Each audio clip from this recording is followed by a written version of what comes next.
Di bagian barat Cilacap, disitulah Majenang berada.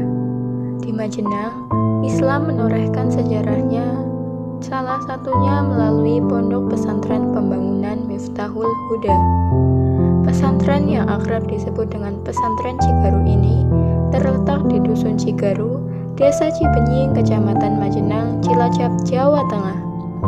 Pesantren ini kini telah berusia 1 abad.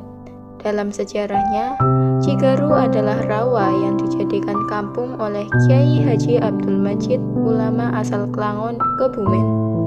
Selanjutnya, Kiai Haji Abdul Majid dibantu lurah setempat Karmanom mendirikan sebuah masjid yang dinamakan Masjid Karmal Majid sebagai gabungan nama kedua tokoh tersebut.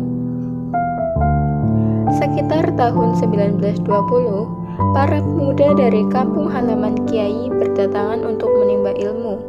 Karena rumah Kiai tak cukup menampung mereka, maka didirikanlah pondok di dekat masjid. Di usia senja dengan fisik yang mulai renta, Kiai mengalihkan kepemimpinannya kepada sang menantu, yaitu Kiai Haji Sufyan Sauri, alumnus pesantren Tremas di Pacitan. Dengan ketekunan dan kepribadian beliau yang berpandangan luas, pesantren berkembang pesat. Sekitar tahun 1935, terdapat 880 santri dari berbagai penjuru tanah air, bahkan Malaysia dan Singapura untuk menimba ilmu di pesantren ini. Sang Kiai juga aktif bergerilya melawan penjajah hingga tahun 1948. Dalam perjalanan meninggalkan markas menuju Cigaru, sang Kiai meninggal dunia karena sakit setelah berjuang mempertahankan kemerdekaan dan mengajarkan Islam. Sepeninggal beliau, pesantren belum mendapat penerus yang siap sehingga pesantren mengalami kemunduran, bahkan bisa dikatakan hilang dari peredaran.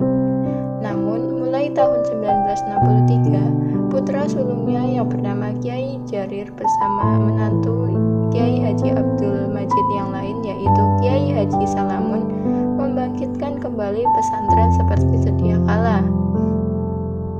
Para santri dari desa-desa di sekitarnya mulai berdatangan, sehingga pesantren beraktivitas kembali. Dalam perjalanannya, pada tahun 1968, para alumni pesantren Cigaru mendeklarasikan Yayasan Pendidikan Islam dengan nama Yayasan Kiai Haji Sufyan Sauri sebagai apresiasi atas peran dan pengaruh beliau. Dengan bergabungnya pesantren Cigaru II dan pesantren Nyakra Salbu, pesantren ini menjadi pesantren pembangunan.